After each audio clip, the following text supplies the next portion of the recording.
Throughout her professional career, Jackie Ducote has used her journalism and research skills to promote the value of education and to help shape public policy.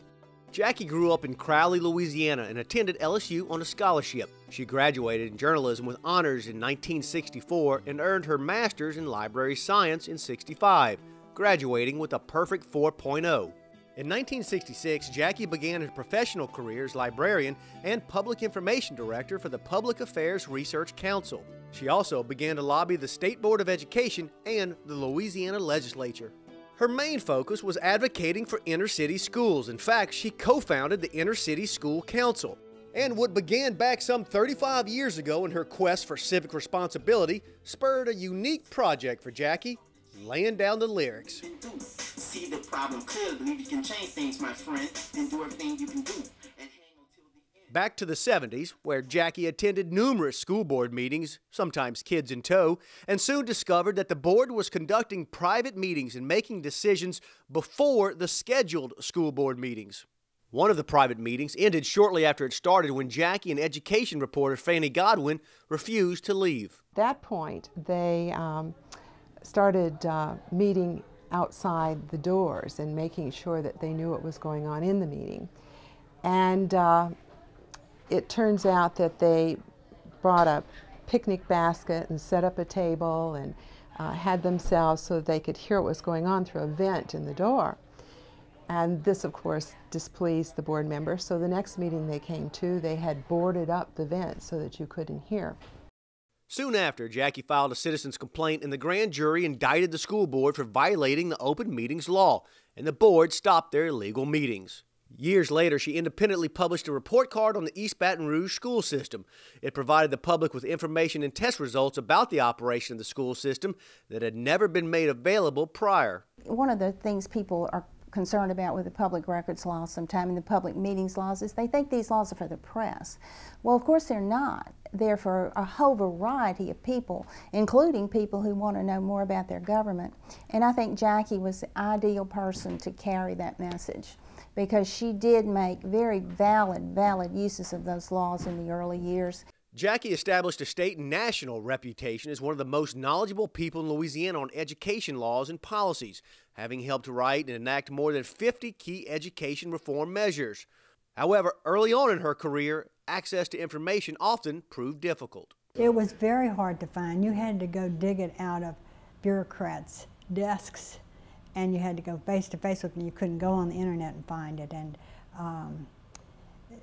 And when you went and asked for information, you were they automatically thought you were out to get them, not just to inform yourself. And you had to take the risk of being labeled a troublemaker. You better have her on your side, because if not, she will embarrass you. Yeah. Or she will embarrass you only by showing you up. Yeah.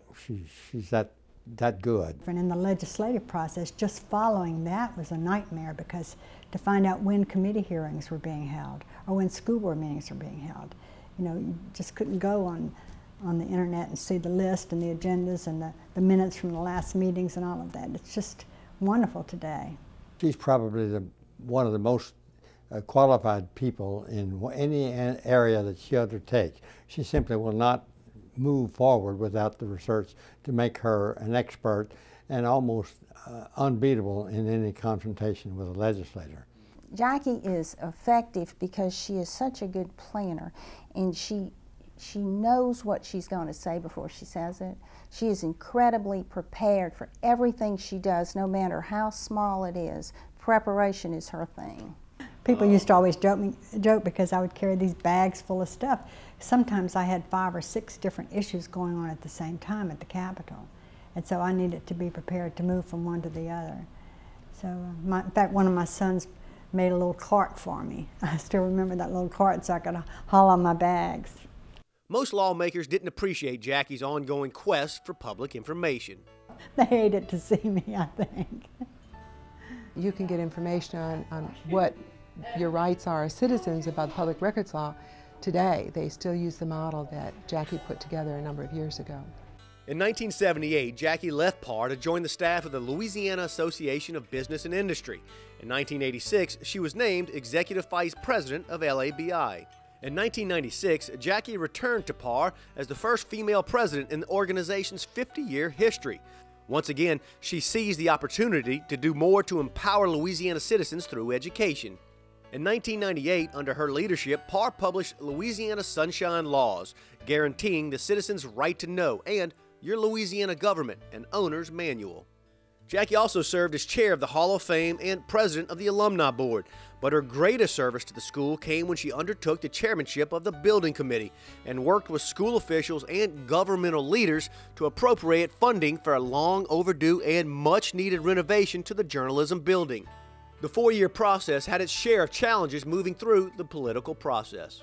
Getting something in the capital outlay bill is a very long, drawn-out, tedious, bureaucratic process, and there's a level of politics every step of the way.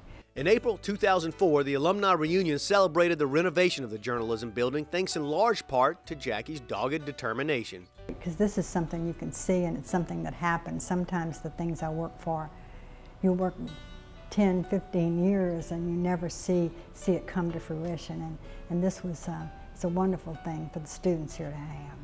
Jackie Ducote deserves to be in the Hall of Fame because she has contributed a tremendous amount, not only to the profession of journalist. I mean, she is the ideal of what a good journalist should be, even though she didn't work for a media organization. I mean, understanding her subject, the ability to present it clearly.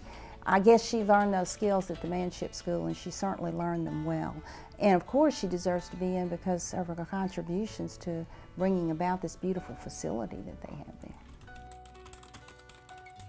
Jackie Ducote, a member of the 2009 Manship School's Hall of Fame.